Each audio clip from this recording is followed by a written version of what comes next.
जसं आपल्याला आपली आई काही गोष्टींसाठी बोलत असते हं. किंवा शिस्त लावत असते, तसं घ्यायला काही हरकत नाही. आपण कसं म्हणतो, की सासू आहे म्हणून ती सगळ्या गोष्टी मला चुकीच्याच सांगणार आहे किंवा वाईटच सांगणार आहे. हं.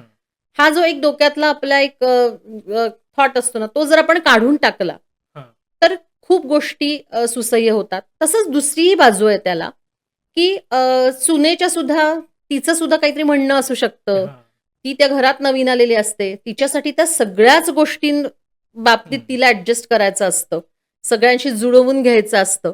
तर मी तर असं म्हणते, की सासूनी त्यावेळेला तिचा रोल सर्वात मोठा हो. असतो, की तिने जर त्यावेळेला सपोर्ट केला आपल्या सुनेला किंवा छान सांभाळून घेतलं तिला, हं. सगळ्या गोष्टी तिला छान पद्धतीने समजावल्या ना, तर मला असं वाटतं, की सगळ्यात सुंदर त्या घरातलं नातं जे आहे ते सासू-सुनेचं असणार आहे.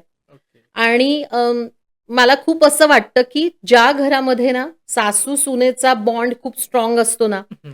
ते घर सगळ्यात हेल्दी रिलेशन असणारं घर असतं, ओके. असं हां. माझ्या आत्तापर्यंतच्या बघण्यात आलेलं आहे.